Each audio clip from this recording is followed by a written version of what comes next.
Hey everyone, it's Sleepy Reader, aka Damien. This is a sleepy vlog. I can't remember the number of it. I think my numbered sleepy vlogs are up in the 90s. So, well, you'll know because I'll put it in the title. Because why do I want numbers on my sleepy vlogs? I don't know. But anyway, sleepy vlog is where I talk about a bunch of random things.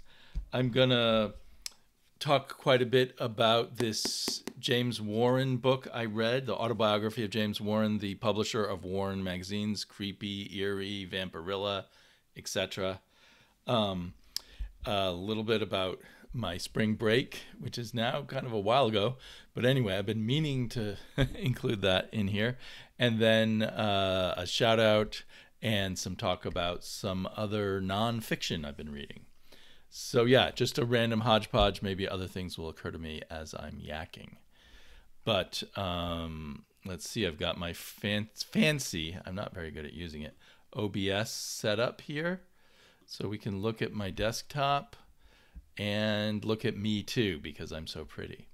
But actually, before I do that, I want to shout out, I've been watching a good deal of YouTube, but it's really hard to keep up with stuff, and it's hard to shout out all the new people or anything like that, especially because I don't do videos so often anymore.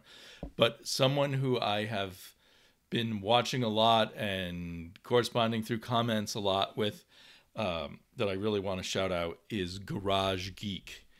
And he is not a comic book channel. He's an everything channel.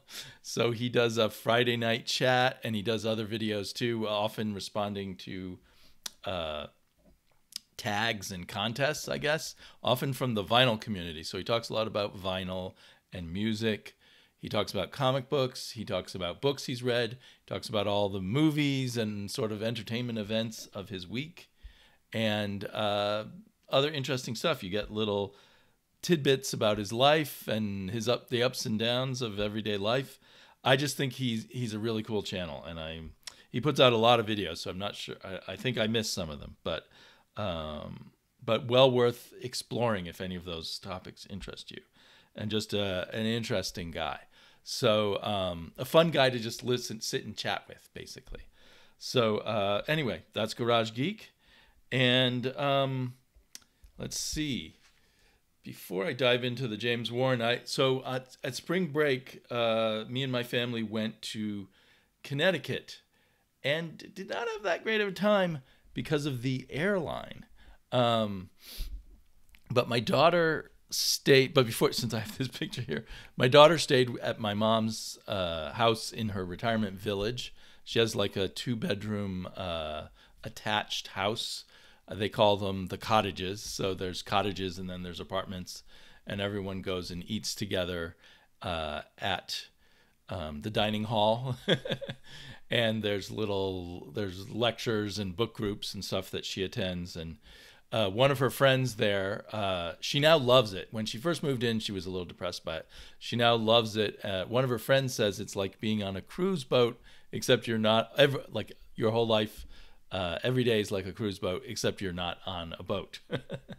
So anyway, but we stayed at this really cool bed and breakfast called the Riverwind Inn in Deep River, Connecticut. And I just felt like mentioning it because it was like my ideal imagined bed and breakfast, at least in a New England style. It had multiple sort of living room areas you could hang out in, and whenever I did hang out, like I tend to wake up before my wife, so I would go in there and read, and there's coffee and tea and stuff available. And anyway, it's just a beautifully restored house. If you were ever in that area, I really enjoyed being there. But they kept talking about they make a big deal about their breakfast, and I'm like, I don't care about breakfast. And you had to sign in a sheet saying you weren't going to come to breakfast, and because of one thing after another, first we were jet lagged, and then we had things to do with my daughter.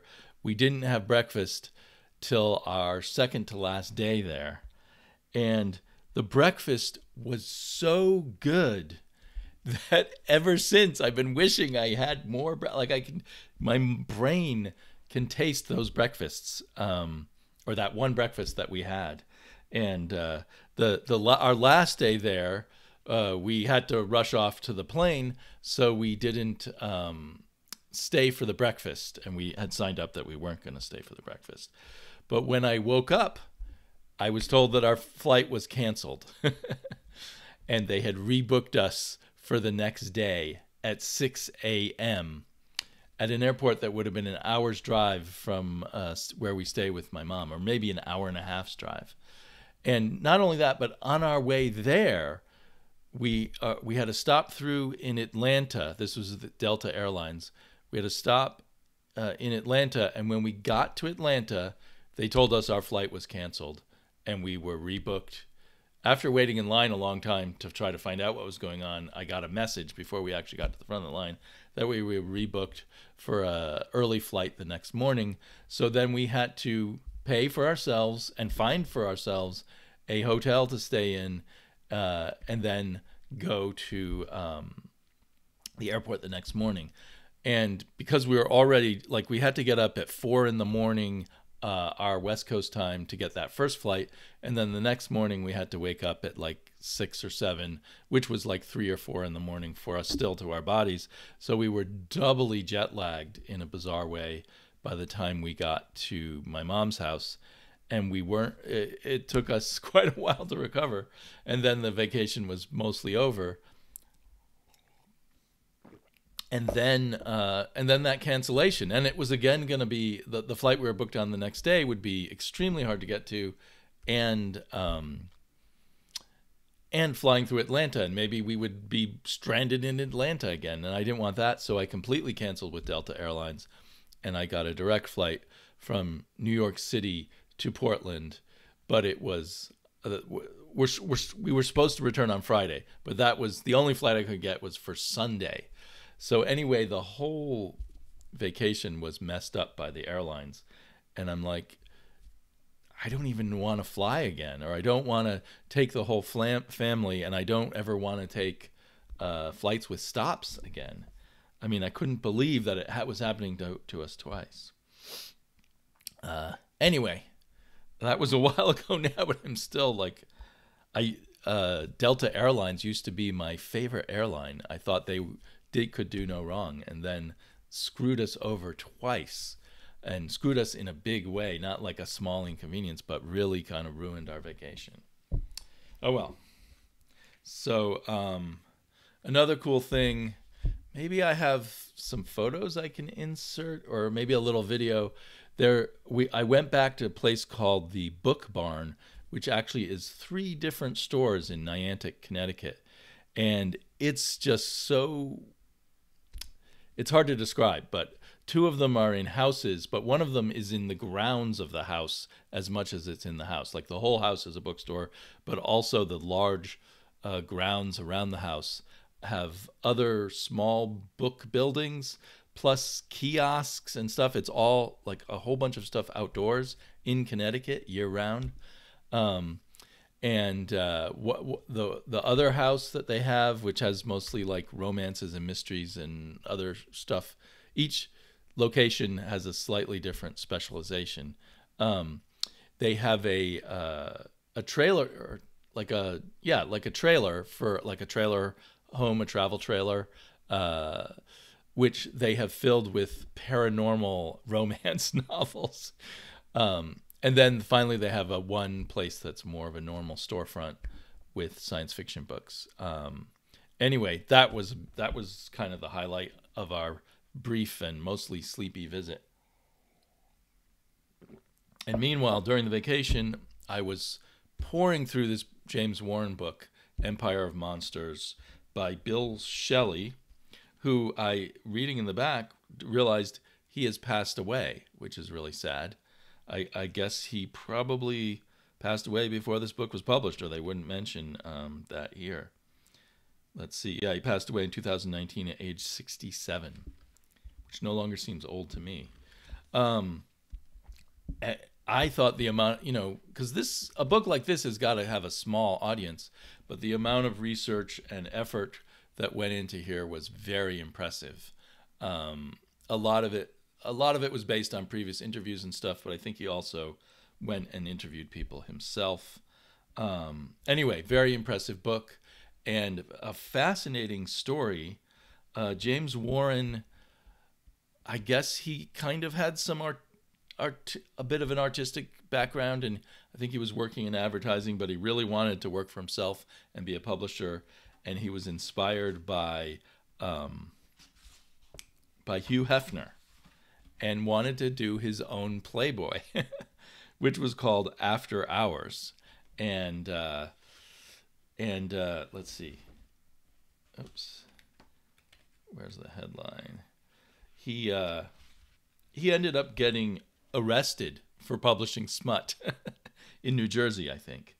And I don't know if he went to jail or anything, but he was definitely in court and everything. And that was pretty much the end of this magazine, After Hours. But in After Hours, he had an article of Confessions of a Science Fiction Addict by Forrest Ackerman, Forrest J. Ackerman, a very familiar name to me. Anyway, through this connection with Forrest Ackerman, he was looking for a way to try publishing again, but by spending basically zero money.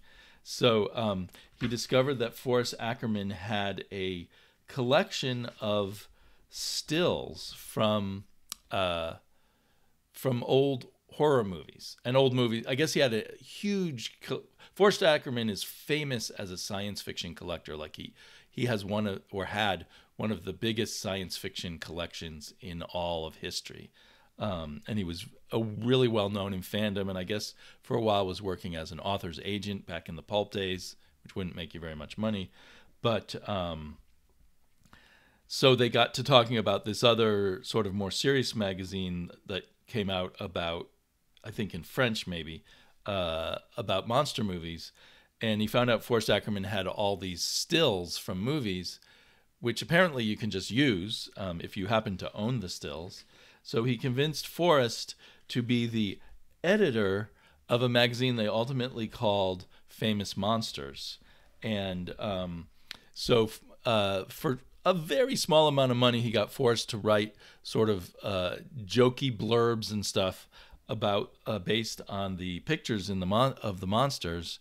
And they published, and I think they also got the wholesale distributor to pay for the printing costs at first.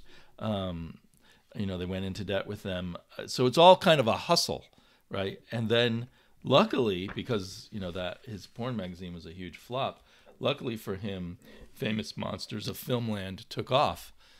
It took a while, and there was times where he again was kind of playing the con man, getting money from Peter to pay Paul and all of that.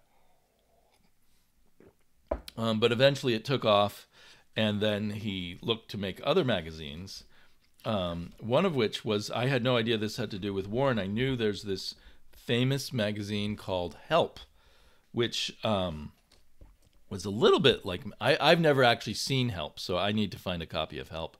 But I think they're very expensive. A little bit like Mad Magazine, but also kind of following that idea of getting free photographic material, stills and stuff, and then writing jokes around it. So he kind of convinced Harvey Kurtzman to edit and do most of the creative work, at least at first, on Help. Eventually, Help published a bunch of the underground cartoonists.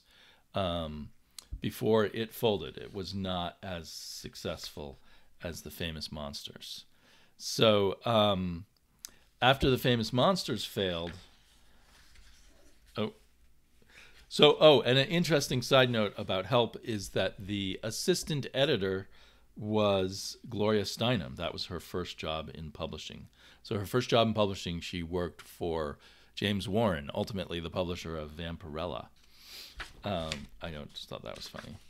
So as Famous Monsters became, and like he would get people in his office and he would cajole, like this famous Frankenstein pinup that was always for sale in Warren magazines was just a drawing that he got Jack Davis to do while visiting the office. There's some fans of Famous Monsters with their masks on. So Famous Monsters was a big hit in its day. And so then he started doing other magazines. Some of them, these kind of one-off, Screen Thrills Illustrated. But an interesting thing to me was when it became successful, they started, rather than make the magazine monthly, they started another magazine called Monster World, which was basically exactly like Famous Monsters, but would come out the other month when Famous Monsters wasn't out, because that way each one would have a 60-day shelf life at the newsstand rather than a 30-day shelf life. There's another Monster World. So reading this really inspired me. I went to mycomicshop.com and tried to look for some of these magazines to get, because I realized, hey, as a kid, I always wanted Famous Monsters of Filmland, but I never had an opportunity to buy one. I can't even remember why I wouldn't have. But in any case, I went to mycomicshop.com. I couldn't afford any of those, or didn't want to pay how much those Famous Monsters cost, but I was able to get Monster World for a pretty good price, I thought. So I got 2 copies of Monster World, so I can have roughly the same experience as the early Famous Monsters writers. And then in Monster World, they published 1 or 2 comics, and there was this person named Russ Jones, who went to James Warren and said, I'm working with with Wallace Wood. I could get a comic written by me and drawn by him if you're interested. And then he went to Wallace Wood and said, hey, I'm working with James Warren, and he would be interested in a comic by you. And so he conned both of them, kind of going both ways. And he was somehow in on the creation of Creepy, but the real idea came from a third person. But so James Warren and this guy sort of got Creepy going, but this guy kind of just took credit for other people's writing and stuff like that. And eventually Warren cottoned on to him and got rid of him. And so the first great editor and writer for Creepy was Archie Goodwin. So this book kind of views the Archie Goodwin period of Creepy, and I guess eventually Eerie, as one of 2 golden ages of Creepy magazine, of the Warren Publishing comics. One thing that was very attractive to me was, for briefly, they tried to put out a magazine called Spacemen, which would use photographs from cheesy old science fiction movies rather than monster movies. But I guess it didn't take off. They tried westerns, screen thrills, just general things. Vampirilla comes later. But so Warren was quite the character, and I guess as soon as he could afford to, he had a swinging bachelor pad in a penthouse apartment where he would greet people in his bathrobe and do a lot of his editing or publishing work and whatever. I mean, I think he often had a pretty strong editorial role. But one reason why the early, according to this, as I'm reinterpreting it or remembering it, the early Creepy and Eerie got so many great artists, especially from the EC era, is there was a lull in all their careers. Superheroes were taking off. They were known as the non-superhero artists. And so James Warren got them for not too expensively, and he promised to give them bylines, because apparently other than Marvel, no other publisher would give artists bylines. So he promised to give them bylines, but he kept their artwork. and that was like Neil Adams drew for him once and then found out he wasn't going to get his artwork back and was very upset about it. And I think he made exceptions for some people. There's a picture of a young Archie Goodwin. I've always seen pictures of him at a more middle-aged stage. So he had been working for some completely non-comics kind of publishing thing, and I'm not sure how, but got involved script writing very early on for Creepy, and then became the editor, and did a lot of the writing.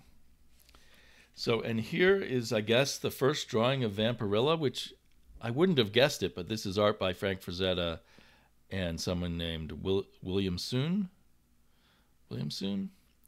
But so people often mention that Vampirilla was designed by Trina Robbins. And according to this, Trina Robbins happened to be in the office with her portfolio, and James Warren wasn't interested in her artwork, but maybe he noticed she did a lot of costume design in her artwork. But he was unhappy with the designs he had for this new character that he and some other people together had come up with as a way to boost sales. So Trina Robbins made some suggestions on the costume. So I assume she never got paid for that and never worked for Warren in any real capacity. So that's kind of a funny thing, because I always thought, oh, cool, Warren went out and found this really hip underground feminist artist and got her to design Vampirilla. Oh, look, I guess they put out a magazine about Tiny Tim at one point. Let's see what else. The other interesting thing about Warren is he put out this war comic, Blazing Combat. Also, I already had one somewhere in my collection, but I picked up another copy because it was another issue because it wasn't too expensive. So that's in my recent haul.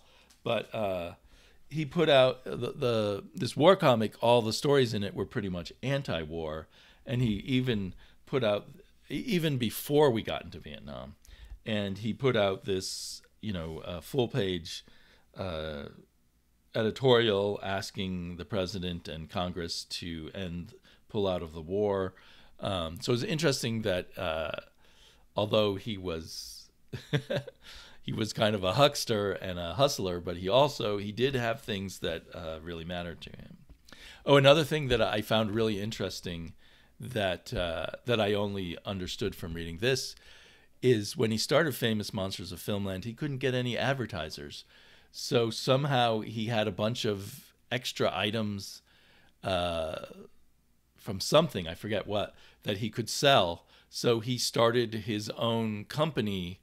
What was it called? I can't remember the name of it. He started a separate company from Warren, so probably for tax reasons and legal reasons, that always had all those ads at the back of the Warren comics, and so and all the Warren magazines.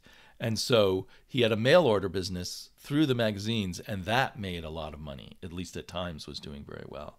And I guess at some point it wasn't selling that well, and then Star Wars came out, and then people loved ordering Star Wars tchotchkes and items, and so they made a lot of money off of that, but that also lifted the sales of all the other items in the back of the magazines. So I thought that was fascinating, and you got to admire Warren for, if one thing doesn't work, he pivots and he finds something else to work. Couldn't get advertisers, he becomes his own advertiser. So that's very impressive. Is it great? Oh, there's the one Neil Adams story, Thrill Kill, which I think helped launch a bunch of got a lot of awards and notice. So the other golden age, according to this book, of the editorially of Warren was the Louise Simonson, who was Louise Jones at the time. Louise Simonson was the editor. She started out as some kind of assistant and quickly moved up. She was very talented, worked well with people, and created kind of a golden age at Warren. Here he is at his desk. I guess I lost. There's this great picture. Oh, here it is. So eventually he moved out of the penthouse, or on top of the penthouse, got a house in the Hamptons, which he had a Sopwith camel painted, I forgot, was it painted yellow or something, in front of the house, and a pool, and he would have parties with lots of famous people over, a lot of times skinny dipping, and he was a swinging bachelor. So there he is in his Speedo at the poolside. I don't think they say who the other people are. But yeah, that was interesting. Now, as a publisher, he kind of, left a lot of people feeling like he wasn't treating them well and stuff. And I think that's true at times. And at other times, I think he treated people very well. Like he won over Bernie Wrightson from working for DC Comics, where he was getting like $60 a page, by offering Bernie $110 a page and letting him sort of choose his projects and stuff. So let's see. I'm going to read this kind of lengthy passage. Creative people are different than non-creative people. They're childlike in their attitude towards life. I didn't say immature. I said childlike because children create. I think that's actually very true. I've rarely met a good creative person who didn't have this, a little bit of childlike attitude, a sense of wonder. It's a magnificent thing. But they don't have a sense of reality when it comes to the common, ordinary things that businessmen take for granted, like money, profit, etc.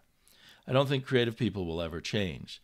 And if you took that away from them, they wouldn't be creative. There will be a constant grinding. This has gone on for a long time. I'm sure that Michelangelo felt screwed by the Pope after he did the Sistine Chapel because he didn't get reprint rights or whatever. He didn't have a big sign out front saying Sistine Chapel painted by Michelangelo. This goes on all the time, and I've had discussions about this with Ray Bradbury and other great talents, and I accept it. Guys like me create work for guys like them. What that means is the publisher has to exist and beat his brains out every waking hour in order to create an atmosphere and a structure to employ creative people. Conversely, if there's no creative guy, then the publisher goes into something else. The entrepreneur can usually survive. The creative guy cannot survive unless there's somebody to have a place to show his creative work. Got to have the entrepreneur. You've got to have the guy who puts his money where his mouth is. There's an imbalance, yet the two of them have to exist side by side. There will never be any great love or respect or understanding between the two. Yet Warren was a creative person himself. Even Harvey Kurtzman acknowledged this. He's got good graphic mind. He's got a visual talent. Anyway, I thought, on one hand, that's very obvious, but on another hand, that's very profound. And you read in this book, I mean, he was a hustler and he cheated people, but he had to take huge risks. He had to face a lot of failure. There's a period where he's really mad at his artists who are going to work for competitors who are offering more money, because he says, I have created this market for black and white horror magazines. I have made the sacrifices, and now these other people are riding on my back. They're able to pay you more and steal you from me, while I have created the market that they are profiting on. They don't have to take the risks I took. And eventually, when good times came, he did pay more generously. Another thing I always thought was, there was a lot of Spanish artists in Warren magazines after there was a certain period where the Spanish artists took over, and I thought that was just to save money.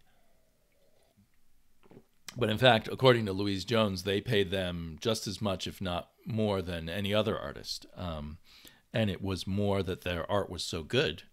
And it also was because they had like an agent over in Spain, and James Warren and the agent kind of understood each other, and they made a deal where the agent handled marketing all the Warren material in Europe. And so the agent and him together made a lot of money bringing all that Warren material over to Europe. I marked another passage, so let's see what it was here. I guess so another important thing I think about editing and magazines is your people skills. And it talks about Louise Jones and her knack of getting along with everyone, even those with difficult personalities, could partially be attributed to her background. Oh, I guess I just thought this was funny. One of the things that helped me, she said, is that I come from the South, where nobody ever says exactly what they mean. You learn to listen for what people are really saying. This ability to listen and then read between the lines meant she was able to be responsive both to her freelance writers and artists and to Warren himself. If any of the male writers didn't like a female editor, she said, I didn't know about it. Now, there's another person they mentioned, which is Bill Dubay, and I realize now there's a lot of stuff about Bill Dubay in here, and I did not like the Bill Dubay Warren, and especially Bill Dubay's own writing, and maybe the writers he brought in. I did not like that as much as other stuff, although there were still, fantastic art. And the peak of that Bill Dubay stuff was when he was completely in charge, all on his own, and I think he did all the writing for 1984/1994, the science fiction magazine that was supposed to be the sexy answer to heavy metal, and it was just really horrible. and I guess Bill Dubay would do things like he wanted to keep the better artists, like say Alex Nino, busy, so he would send them scripts he didn't think was very good, and they would draw to the script. And then when he would get it back, he would write or have someone else write a new story based on that artwork, which I thought was kind of a cool tidbit. So let's look in at my haul of all these Warren magazines. I like looking inside, so here's Monster World #1. Oh, I thought I had opened it up before. Guess I'd only opened up #3. Excuse me a second. It's nice that these were put in Mylar. It's very crinkly sounding. It's that thinner Mylar is very crinkly. Get the evil tape completely away from my magazine. So this is live radio, folks. So yeah, wow, this is really in nice condition. Thank you. Well, there's a few scuffs here, but anyway, for me, for such an old magazine, I didn't pay too much. There's something super attractive about just the images from old horror movies. I don't know what it is. But yeah, and obviously that took off. Kids, boys probably really responded to this. Even though, since Warren published these black and white magazines, Fang Mail. And I think, the brilliance of these was, in fact, that Forrest Ackerman was like your friend, your buddy, who was doing your fellow fan of horror movies, who was doing this magazine and chatting with you. Battle of the Frankensteins. And here's the, I think it was called Captain Company or something. That was basically this catalog for this mail order fanish stuff. You could even buy a movie projector, and then I think sometimes they would sell little Super 8 clips from monster movies, so you could get your own movie projector and then buy movies for the kids whose parents had a lot of money. Oh, this is great. Music for Robots. Yeah. I curse myself for never, I don't think I ever ordered from the Captain Company catalogs at the back, but I wish I had. 6 monsters for the price of 1. Oh, there's that comic. That I think is the comic that they conned Wally Wood into doing, or that guy conned. I didn't realize it was in this monster. I didn't realize it was in Monster World. I thought it was in Famous Monsters.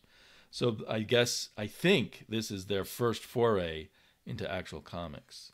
And then another foray into comics, which is bizarre to me, is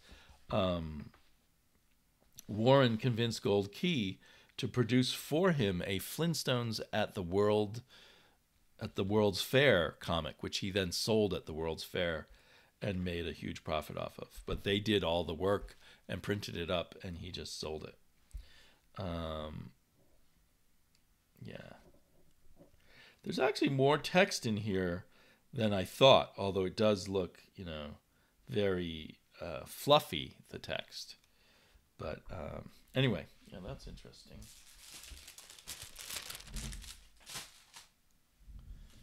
And issue number 5. The artists that he got cheap to do the covers because they were Basil Gogos became famous for all these monster covers he did. But at first he was working for Warren because he would work really cheap. He was just out of art school. He was happy for any work. Yeah. So more of the same. I'll have to give these a real read. They must have had to keep repeating movies after a while. There's only so many of these old school movies, I think. So, and then I was happy to... I'm not a big fan of war comics per se, only a lot of war comics have great artists, and that's kind of what I'm expecting in here. Let's see. And we got Archie Goodwin script, art by Joe Orlando.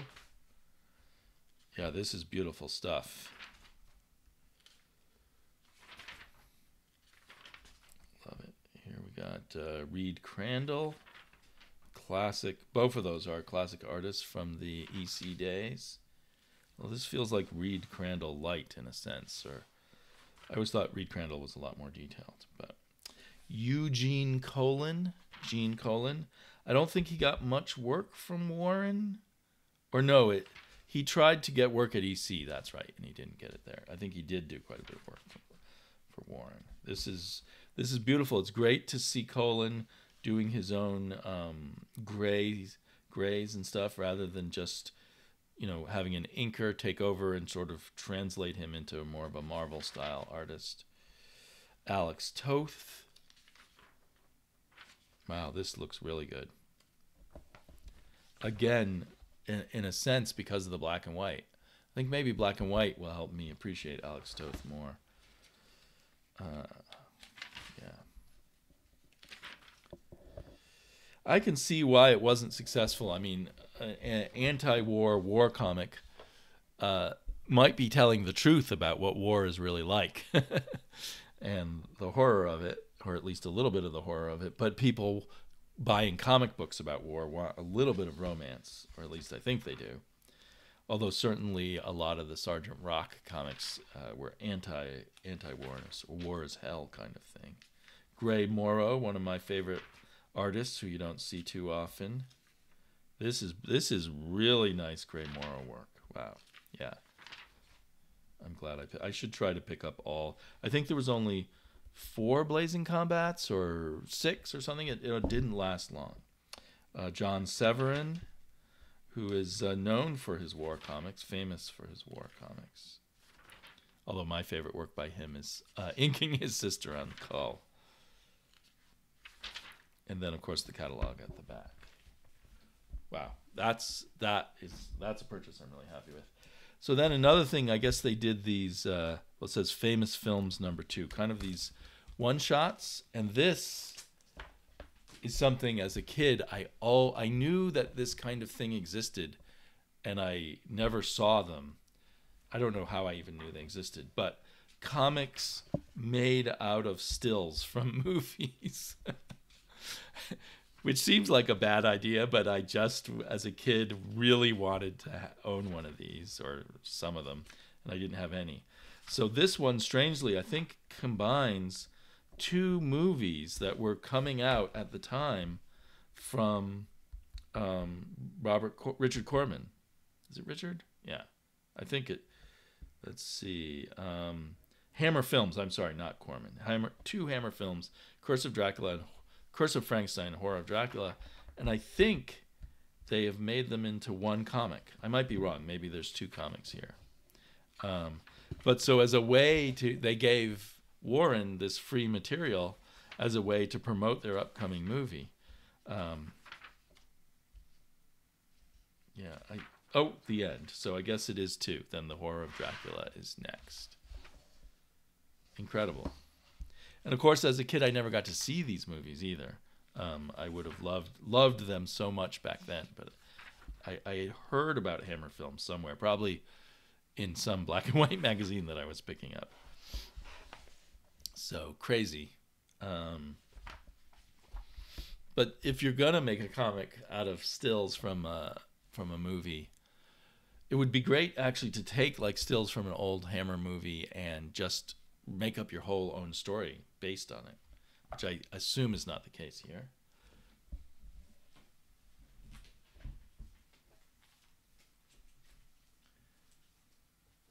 So then I picked up those were things I had never had before. I picked up Comics International, and I discovered my CLZ was wrong. It said I didn't have issue number 2, so now I have 2 copies of issue number 2.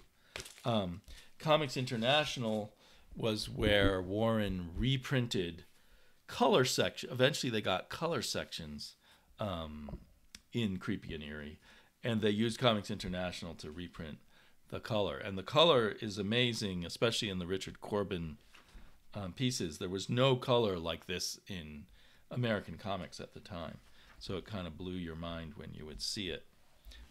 It seems to veritably glow off the page. And I think it's a coloring technique invented by Corbin all on his own. So that's very cool. I think there's quite a bit of Corbin in here. Anti-Christmas, that's another Corbin. Let's see. Corbin was their superstar, and I think Corbin did get his art back. I don't know if he owns the copyrights to this material now. Probably not. Story by Bill Dubay. Like I said, I'm not a huge Bill Dubay fan.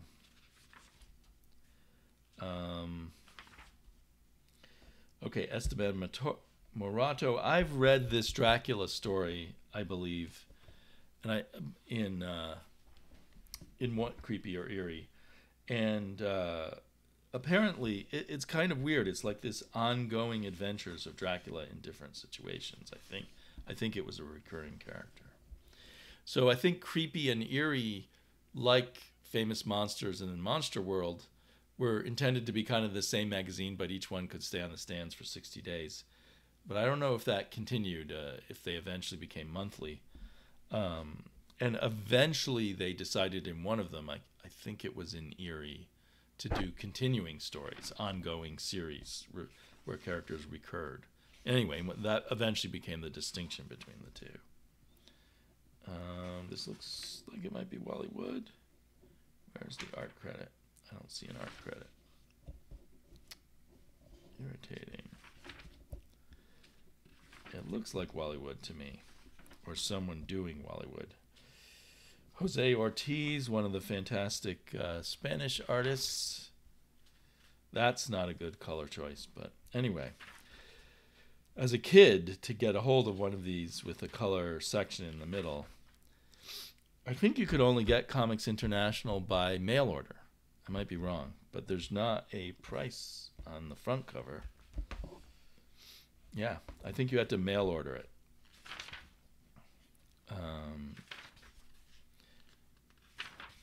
Yeah, beautiful stuff. Reed Crandall. Anyway, and then I have all Warren Spirits, but they reprinted the color ones, and I never picked that up before. So, as a Spirit completist, because I was looking through all the Warren magazines that were available on mycomicshop.com, I finally now own the Spirit Special. Let's take a peek at the color here. I think the color often was done by Richard Corbin. Interior color by Michelle Brand, Rich Corbin, and Bill Dubay.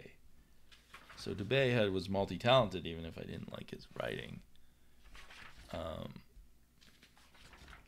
The Spirit is one comic I think that is actually best black and white, but these colors are pretty good.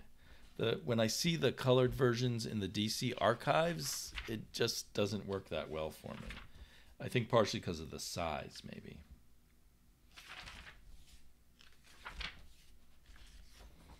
I wish I knew which individual ones were colored by Rich Corbin, but I suppose they'll be the ones with the richest color.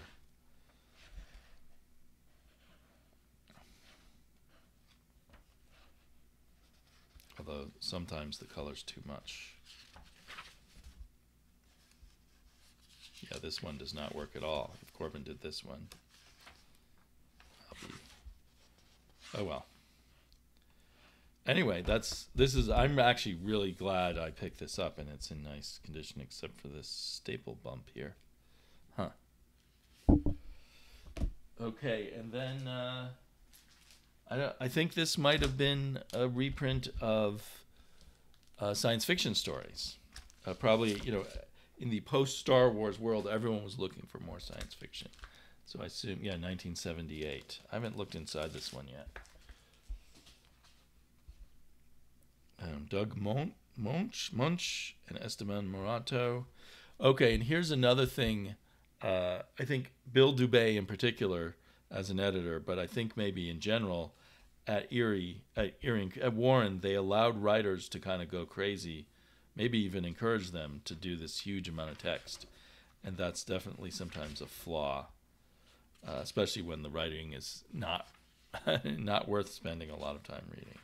I'm not saying that in the case of Doug Munch, but in some stories. Here's an Archie Goodwin one with Gray Morrow art. I'm assuming this is from earlier. And the text is not as overwhelming. There's not all those captions everywhere. Often the captions back then were just for the writer to attempt to show off their writing ability. Here's art by Tom Sutton, story by Richard Margopoulos. Tom Sutton looks really nice in black and white. Raymond Torrance. It looks like Esteban Morato, but I guess it's not. Yeah, so another really cool thing. For whatever Warren's flaws were, he brought us a lot of great art at a time when, Marvel and DC were dominant. I think when he first started, DC was the super dominant one, and then Marvel gained in dominance. But this looks like Alex Nino. So kept kind of interesting artwork alive during a period where comics were kind of limited. Here's a black and white Rich Corbin, written by Bruce Jones. Very good, one of the best writers of the Erie and Warren period, and with Pacific Comics and Eclipse Comics and wherever else he worked. Eventually he did some stuff at Marvel too, a really good Hulk run, Kazar run. Yeah, I love this. I wonder if this is, sometimes they'd be reprinted from an underground magazine first. No credits on this one. Could be Esteban Morato. I'm not sure. Probably not. Okay, well anyway, I'm taking a lot of your time up. If you're still there, still watching.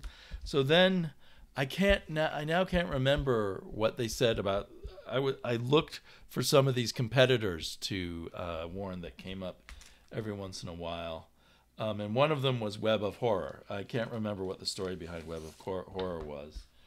But I managed to find 2 issues of Web of Horror. Let's see. For some reason there's an A on them. Ace? Was it Ace Comics? And is there a number, an issue number on here? I don't see one. Let's see. This is issue 3. What issue was that? That's not the Web of Horror. Web of Horror. This is Web of Horror number 2. So this is very interesting because to me it seems to have early work by artists who shortly were going to become very famous. What's the date? Bi-monthly. I don't see a date. A year. Huh. Oh, 1969. Yeah, so I think this is early work probably by 1970, 71, 72. These people were big stars. Here's a Bernie Wrightston, early Bernie Wrightston work. It looks very, very Frank Frazetta-ish. and script by Terry Bissum, if anybody knows that person, mostly known now as a science fiction writer. I think he won some awards, but he's not like a big bestseller or anything. A very respected science fiction writer. Here we have, well, I don't know this artist, Roger Brand. It's okay, a little less sophisticated than the Wrightston. And then Mike Kaluta from 1969. He's very shortly to become kind of a cult artist in the 70s. I assume he wasn't yet. There's some good stuff here, but it doesn't feel like perhaps fully developed. And look at that lettering. My goodness. Maybe Kaluta did his own lettering. Someone does not look like the work of a completely professional letterer. Oh, here's a artist contest. You rip out this page and draw your own drawing here in the middle of this piece of artwork. It doesn't say who it's by. That could be a Wrightston drawing. I don't know. Letters to Webster. Bernie Wrightston. Script by Marvin Wolfman. Breathless. When did Marv Wolfman's work start showing up at Marvel? Not in 1969. I thought quite a bit later, but I'm not sure. Yeah, so at least 2 Bernie Wrightston. Alfred Payan, never heard of him. That's more of an old-fashioned look. Ralph Reese. He was started, I think, as an assistant to Wally Wood, and he had a very Wally Wood style. I always thought of him as a great inker. I'm gonna look inside issue number, what was it, 5? That was 2, and then, no, this is issue 3. That looks like a Wrightston cover, if I'm not mistaken. Pretty wild, long neck there. Curse of the Yeti. Weird illustrated terror. So I don't know if this is one of the magazines that paid more than Warren. It looks kind of like they were getting artists at the beginning of their careers, so they might not have been. This might not have been one that stole artists away from Warren. End dead end. Cool. That was Kaluta. Here's Ralph Reese again. This is Frank Brunner. Frank Brunner looks pretty close to fully formed here.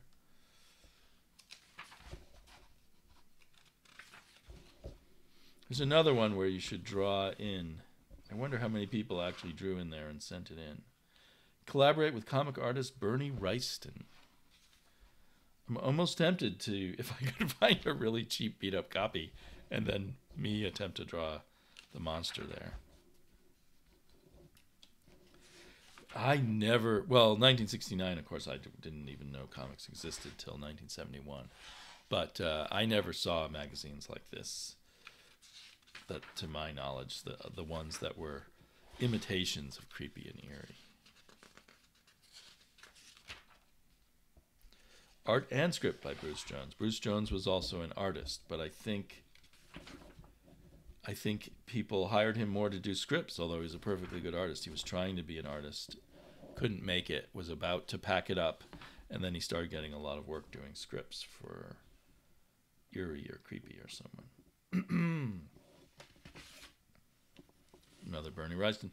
So Bernie Wrightston was like their go-to guy in this magazine. They would always, it seemed like they would have him do the covers, he would draw the contest page, and do 2 stories per issue. That's awesome. Well, so that covers it. You know, maybe I will I end it there? Yeah, because I had a whole bunch more to say. So thanks for sticking with me. Hopefully I'll come back soon and do another Sleepy vlog and some hauls and who knows what else. So maybe even another comic book thoughts video. Talk to you all later. Bye-bye.